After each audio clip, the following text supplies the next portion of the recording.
Olá pessoal,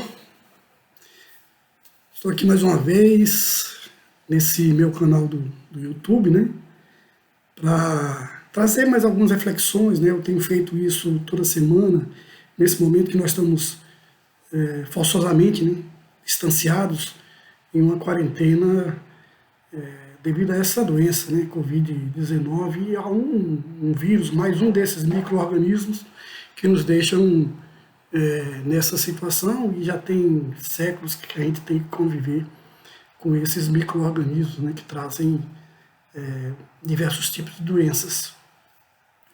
E nesse tempo confinado, né, eu tenho procurado fazer algumas discussões, temas que têm a ver com essa realidade que nós estamos vivendo, com que eu trabalho nas minhas disciplinas de geopolítica, e procurando compreender essa realidade toda, né, não só especificamente desse momento que nós estamos vivendo, mas de todo o transcurso desses últimos anos, né, dessa mudança que aconteceu no mundo nas duas últimas décadas, principalmente na última década, né? E o tema que eu escolhi falar para vocês aqui, que eu publiquei também no meu blog há algum tempo, né? Na verdade, publiquei o ano passado, durante um evento, o Pint of Science, que acontece em todo mundo. Eu fui convidado para participar também, fiz uma palestra, um evento que discute, né, filosofia, sociologia, história, geopolítica e outros âmbitos também da ciência. E essa discussão é levada para os bares, né, para lugares onde a sociedade se encontra, né, feita de forma descontraída, né? Mas eu preparei esse texto e depois eu publiquei no meu blog, né?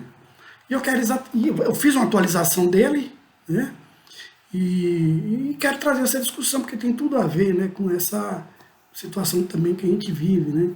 Que é a pós-verdade, né? Na verdade, a maneira como as fake news, né, elas impõem sobre a sociedade e sobre as pessoas determinadas verdades, né, que elas não condizem com a realidade. Elas são construídas ao sabor dos objetivos e dos interesses daqueles que desejam, né, gerar confusões ou transformar isso em elementos ideológicos, né, que lhes sirvam do ponto de vista político, né?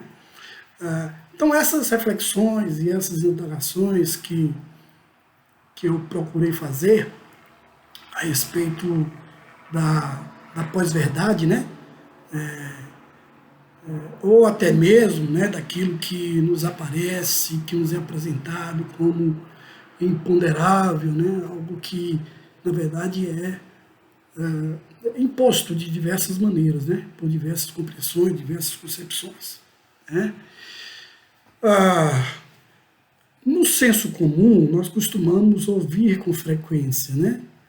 A história se repete, né? A gente, certamente muitas pessoas já disseram isso, ou já ouviram alguém falar, né? Isso é uma bobagem, né? E demonstra o quanto as pessoas desconsideram as relações temporais, né? Imaginam haver uma repetição de situações que são completamente desvinculadas de realidades passadas, né? Dentro de outros contextos e no outro tempo, né? Eu vejo isso com uma absoluta ausência de capacidade crítica sobre o que é história, né? E como cada um de nós se situa no tempo, em nosso tempo e na compreensão dos tempos passados, né? Então, quando eu levei essa discussão para o Pint of Science, a intenção não era travar um debate acadêmico, né, mas fazer uma discussão de forma mais aberta, né, uma exposição que fosse mais informal, uma espécie de diálogo, né, para que quem estivesse ouvindo ou para quem leu o artigo, né, possa estar fazendo uma espécie de reflexão, né? Reflexão em voz alta, né? E eu também. para que eu possa também compreender, né, o que acontece à nossa volta, né, com toda essa rapidez, né, que acontece, né, e esse movimento que é uma insanidade social, né, numa época que você ser normal te deixa, parece que te deixa meio deslocado da realidade, né? Então, é também uma reflexão, né? Na medida que a gente vai lendo, nós vamos tentando descobrir o que é que está por trás de toda essa loucura, entre aspas, né, no que se transformou o mundo nos últimos tempos, né? Eu já tinha escrito diversos artigos no meu blog, se vocês acessarem, vocês vão ver, né? Praticamente todo ano eu abordava esse tema, né? Mas não com a expressão pós-verdade, né? Porque digamos, esse neologismo, né? Ele passa a surgir depois, né? E vai, a meu ver, caracterizar uma era, né? Que é essa era marcada pela absoluta ausência de critérios para definir acontecimentos, né? Ou para tentar analisar uma notícia que é inverossímil, né? Desprovida de qualquer sentido, né? Ou mesmo para avaliar algo que venha inspirada em algum fato real e que tenha diversas interpretações, né? E essa era, a verdade, ela termina sendo afirmada na versão que é desejada. É assim que nós a identificamos, né? Ou seja, a verdade, ela passa a ser aquilo que a paixão, a fé e o sentimento de cada um, né, é que determina aquilo que a pessoa quer acreditar, né? Então, o racionalismo imperioso, ao movimento iluminista que desbancou aquilo que na história nós conhecemos como a Era das Trevas medievais, né? Esse racionalismo ele caiu em descrédito e levou junto filosofia, história, sociologia, né? É claro que isso foi estimulado por forças desejosas em abominar a nossa capacidade crítica, né? Ou da construção da crítica, né? Para se ter ideia, em 2016, o termo pós-verdade, post-truth, foi citada pelo dicionário de Oxford como a palavra do ano, né? Então, nós estamos falando de algo que decorre de uma conjuntura específica, ou seja, nós não estamos falando de algo que acontece de uma conjuntura específica, nossa, no caso, né?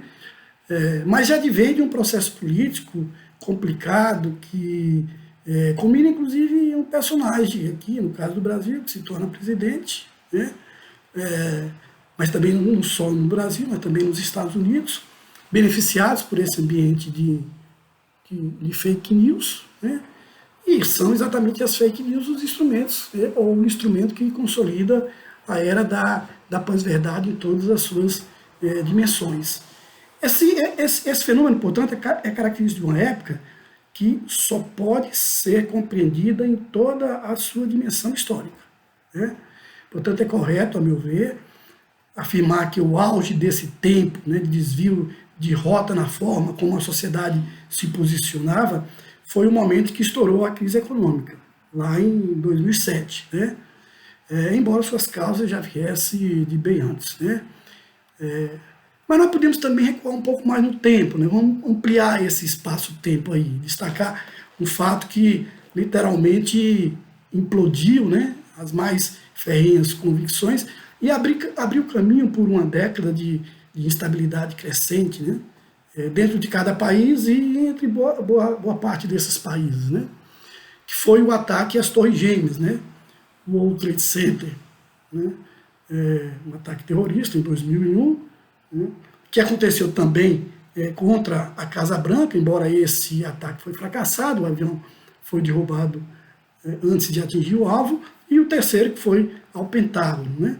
Então, o que sucedeu aos anos seguintes, né, abriu, digamos assim, a caixa de Pandora, né, e libertou todos os males que poderiam gerar perversidades e destruir a democracia e a política a partir principalmente de todo o processo de retaliação dos Estados Unidos.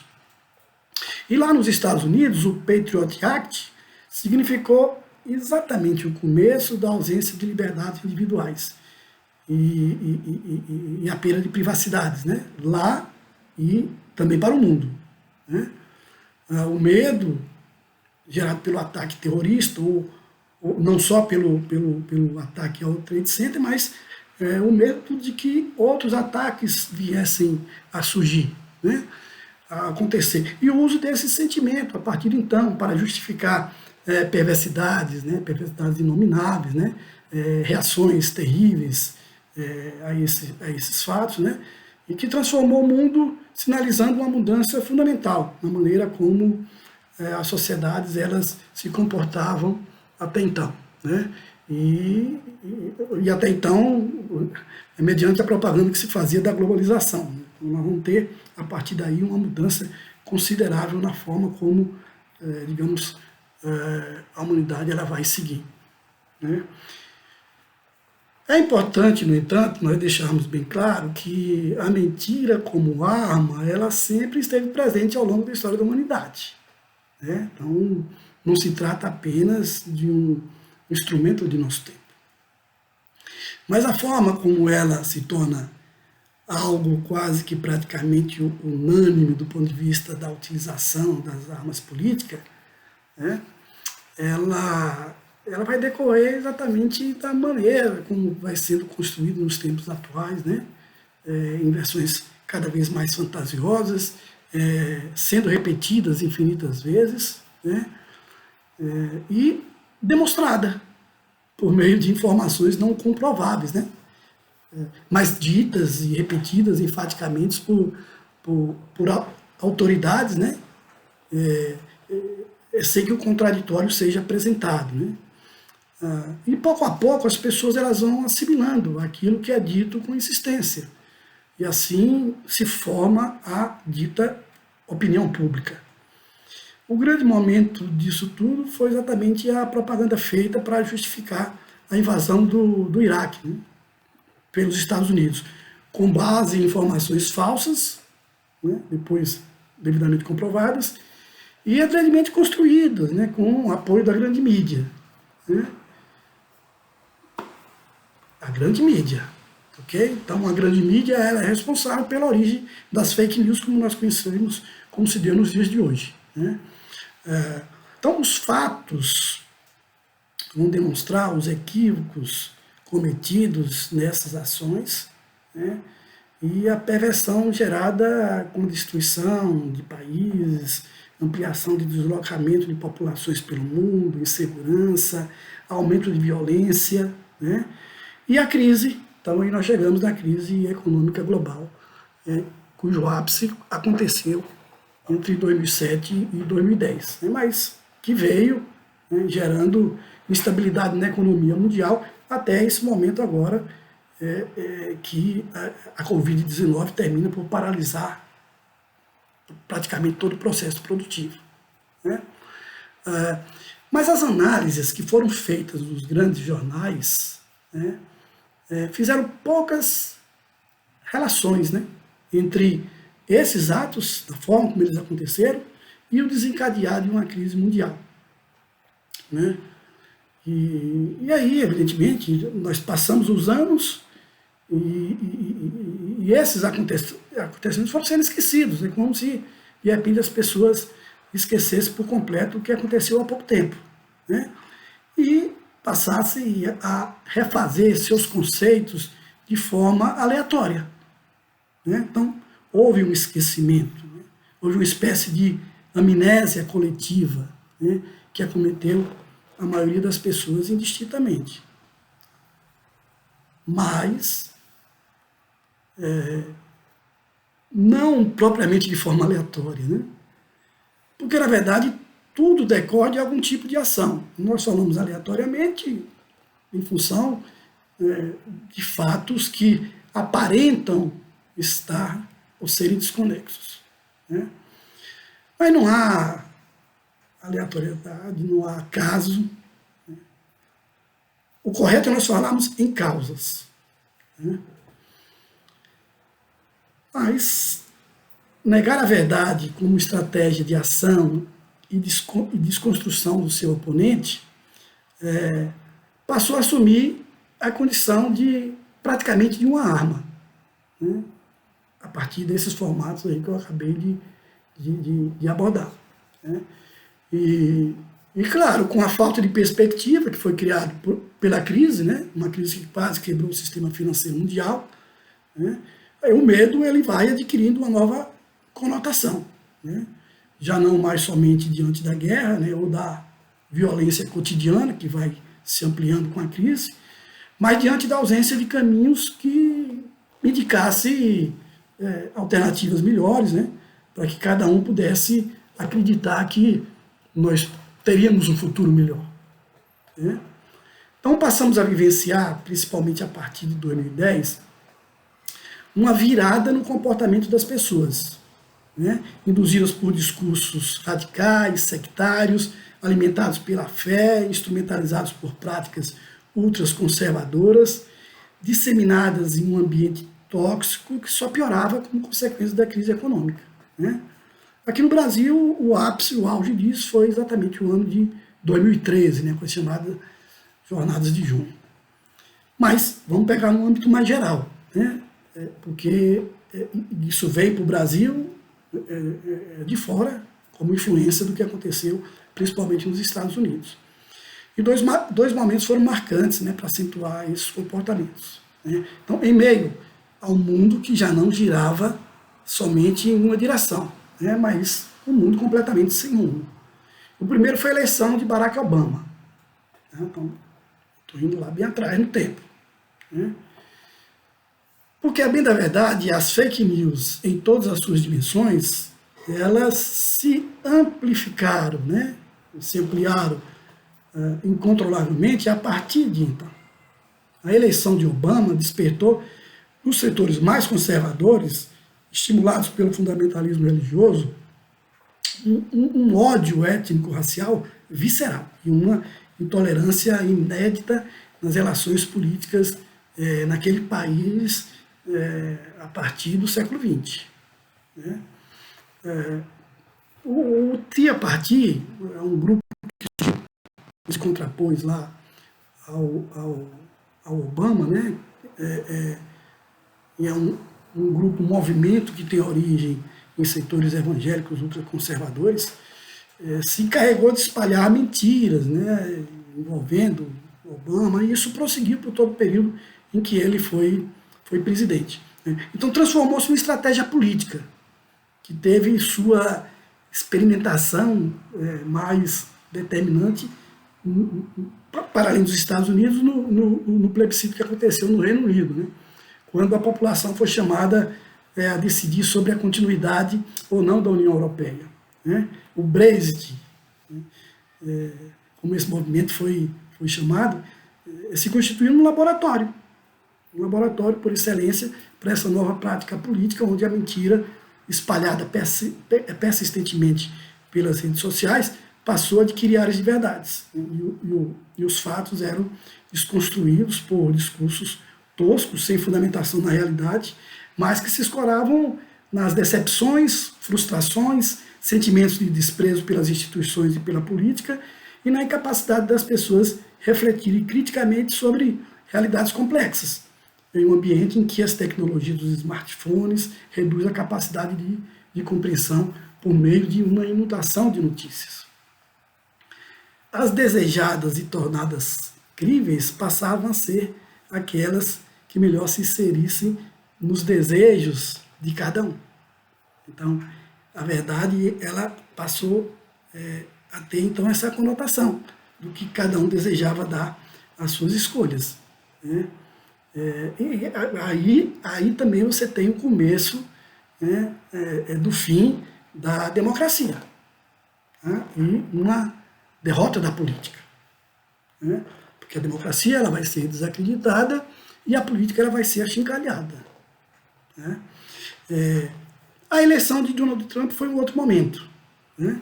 E a palavra fake news já estava massificada e foi, inclusive, instrumentalizada por ele próprio, né?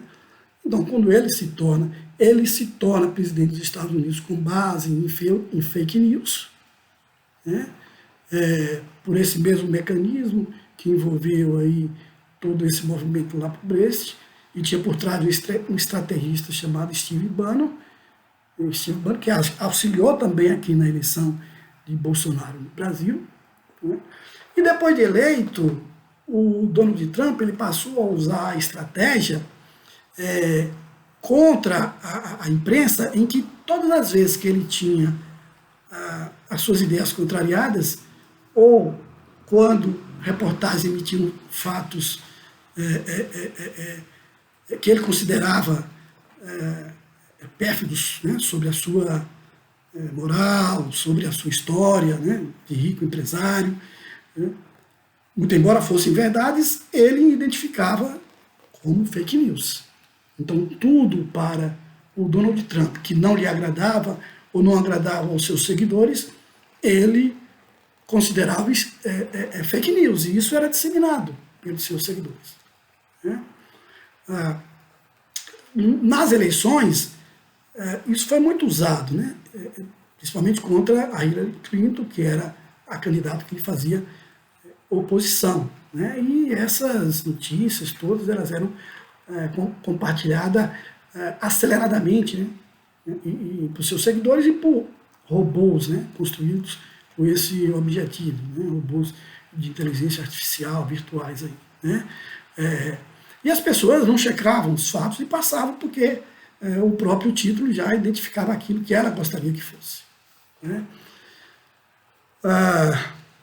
É interessante observar também que na eleição do Trump lá nos Estados Unidos, houve também quem se alimentava dessas mentiras e ganhava dinheiro com isso, né? Construindo sites, e quanto mais esses sites fossem visualizados, mais eles ganhavam dinheiro, né? E faturaram muito com isso, em cima das fake news. E um dos lugares onde se tornou muito comum se reproduzirem essas fake news foi numa pequena cidade, no interior da Macedônia, que é um pequeno país nos Balcãs, né? Então, jovens que disseminavam notícias que influenciaram nas eleições dos Estados Unidos, e alguns, inclusive, foram compartilhados por grandes meios de comunicação, jornais lá dos Estados Unidos, sem que fosse averiguado a veracidade disso, né? Então, não foi nada espontâneo, né? Tudo foi construído, né? Portanto, houve uma metodologia por trás disso, né? E, como eu disse, o principal estrategista Steve Bannon, né? Bom, eu procurei contextualizar aqui para que a gente pudesse entender bem como esse fenômeno das fake news, ele vai ser importante para que a gente compreenda o que é, na verdade, essa era que a gente vive, né? De desconstrução, de informações, de manipulação, que é chamada era da pós-verdade, né? E aí a gente se questiona também o que é a verdade, né? Porque as pessoas elas se dispõem a acreditar em mentiras, né? Então, o que é a verdade? Então, cabe a gente também indagar sobre isso, né? Porque a verdade ela não é absoluta. A verdade ela é sempre relativa, ela pode ser questionada, né? Ela pode ser revista, né? E é por isso que a ciência ela entra exatamente como um elemento fundamental, né? Para fazer a comprovação daquilo que está sendo dito, né? Estimular a capacidade crítica, a busca pela verdade, né? Mesmo que relativa, para que se possa ir sempre a fundo na essência, né? Investigar, avançar na busca desse conhecimento, né? E demonstrar exatamente de forma, se não definitiva, pelo menos a mais abrangente possível, naquilo que a gente deseja para o fato que está sendo demonstrado, né? E uma verdade ela só pode ser negada a partir da investigação científica. da comprovação de elementos que primeiro desconstrua com comprovações aquilo que se está afirmando até então, e que na sequência se apresente as comprovações do que se deseja apresentar, como algo a substituir o que até então era visto como verdade. Né?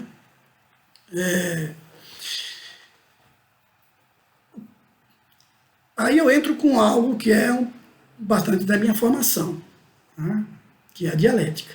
Para mim, a dialética se constitui o melhor método de discussão e de investigação. Né? Na medida em que se propõe analisar qualquer fato a partir da identificação de contradições que aponte a falseabilidade naquilo que se apresenta. Né?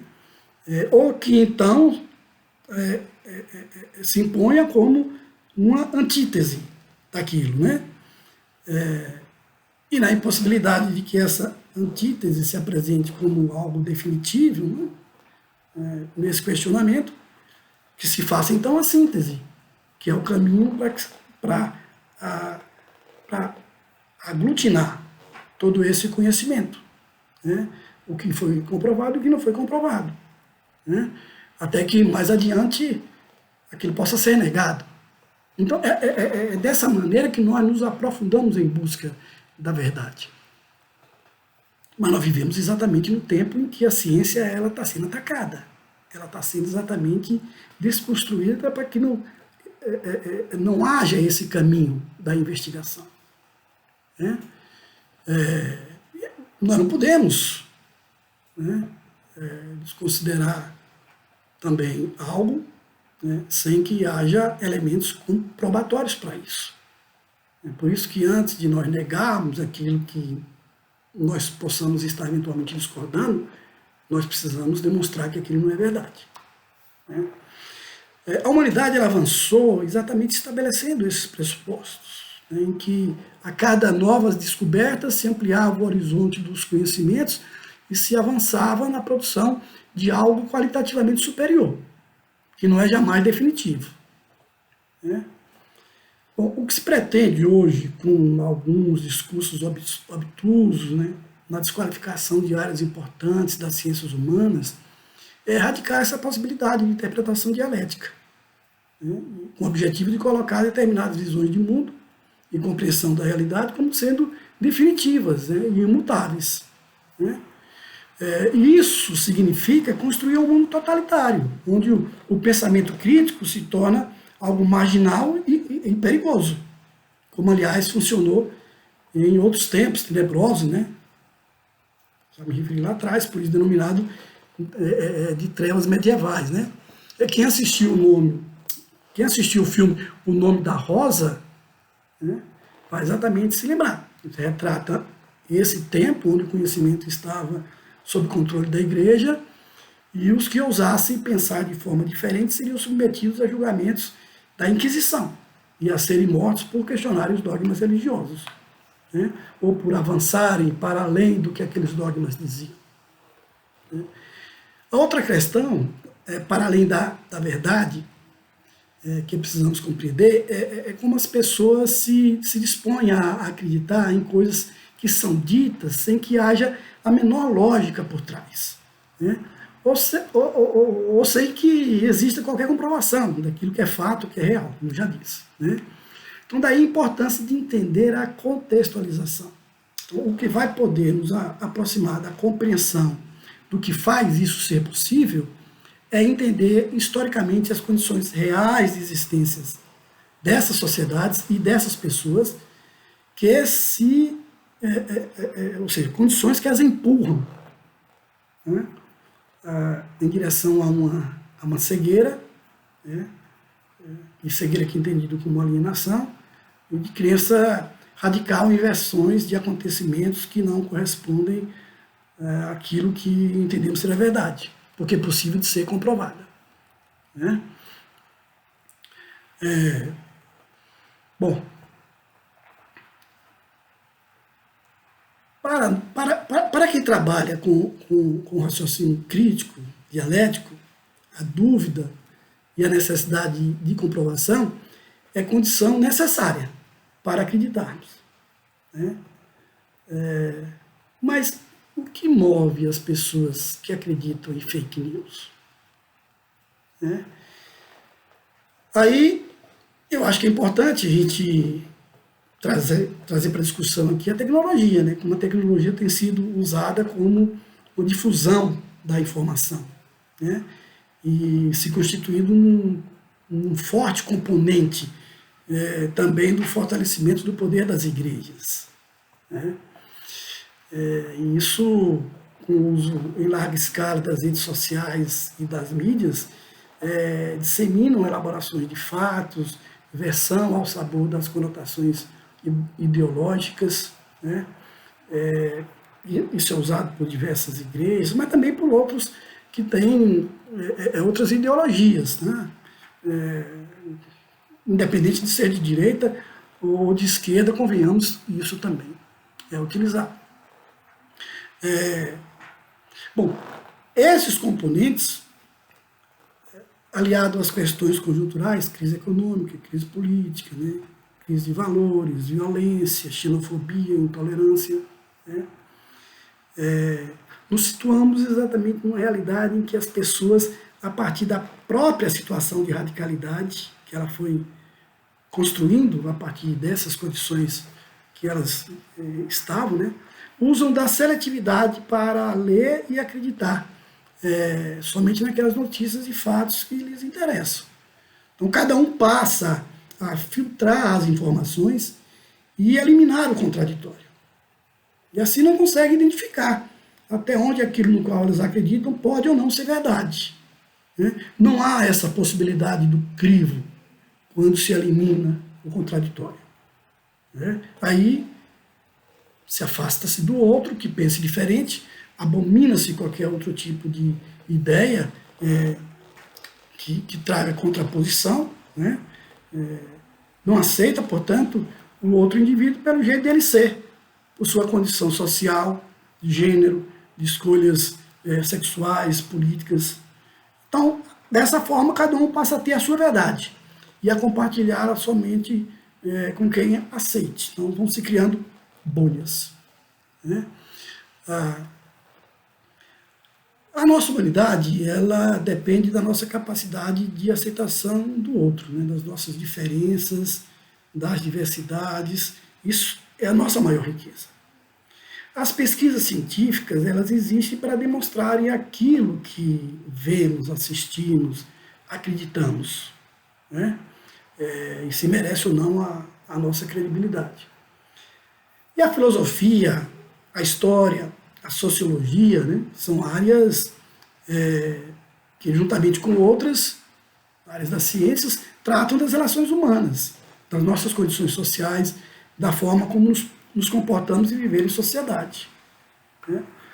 Na medida em que abominamos, primeiro, a necessidade de comprovarmos aquilo que nos é mostrado como verdade, e depois, quando extraímos do rol das ciências aquelas que são responsáveis pela compreensão de nossas condições humanas, aí nós estamos nos direcionando para um ambiente cada vez mais permissivo do ponto de vista das relações sociais, intolerantes e de não aceitação das diferenças. Então isso é um comportamento extremamente perigoso e, guardando-se as devidas proporções, né, para não cair em anacronismo, vai na direção daquele formato que o mundo viveu no nazifascismo, né? Meados do século XX, e que foi responsável pela morte de dezenas de milhões de pessoas com a disseminação do ódio. Nós vivemos um tempo difícil, né? Por tudo isso, é verdade, né? Mas devemos reafirmar a necessidade de estabelecer relações sociais que sejam solidárias e tolerantes, principalmente nesse momento agora dessa pandemia, né? A necessidade de você poder ajudar outros que porventura não tenham condições, que são muitos, condições de sobreviver em condições de afastamento, né? e de perda de emprego, né? Enquanto cientistas sociais, nós sabemos da nossa importância, né? Mas sabemos também que existem mentes pérfidas, né, reacionárias, que agem de maneira sinistra e insensível, né, e visa criar um modelo de sociedade onde a tirania e a ausência da crítica conduzam as pessoas cegamente em direção a abismos. Isso já aconteceu na história da humanidade. Né? Então nós precisamos de um novo movimento iluminista, trazer as luzes, né? Para que a claridade impeça que o futuro seja de trevas, como foi em tempos passados. Né? Então, o melhor que nós fazemos é lutar para construir um mundo em que a verdade seja questionável, não por meio de mentiras, mas por nossa capacidade de crítica, de dúvida e de curiosidade sobre nós mesmos e sobre os fenômenos que nos cercam. Né? Então, nossa máxima deve ser, hoje e sempre, duvidemos de tudo. A verdade estará mais próxima de nós se formos questionadores da realidade. Né? E fujamos das bolhas que as redes sociais se tornaram, né? Enquanto é tempo. Obrigado, até a próxima. Namastê, desculpe que essa ficou muito longe, agradeço aos que chegaram aqui até o final. Procurarei ser mais sucinto nas próximas. Um abraço, até mais.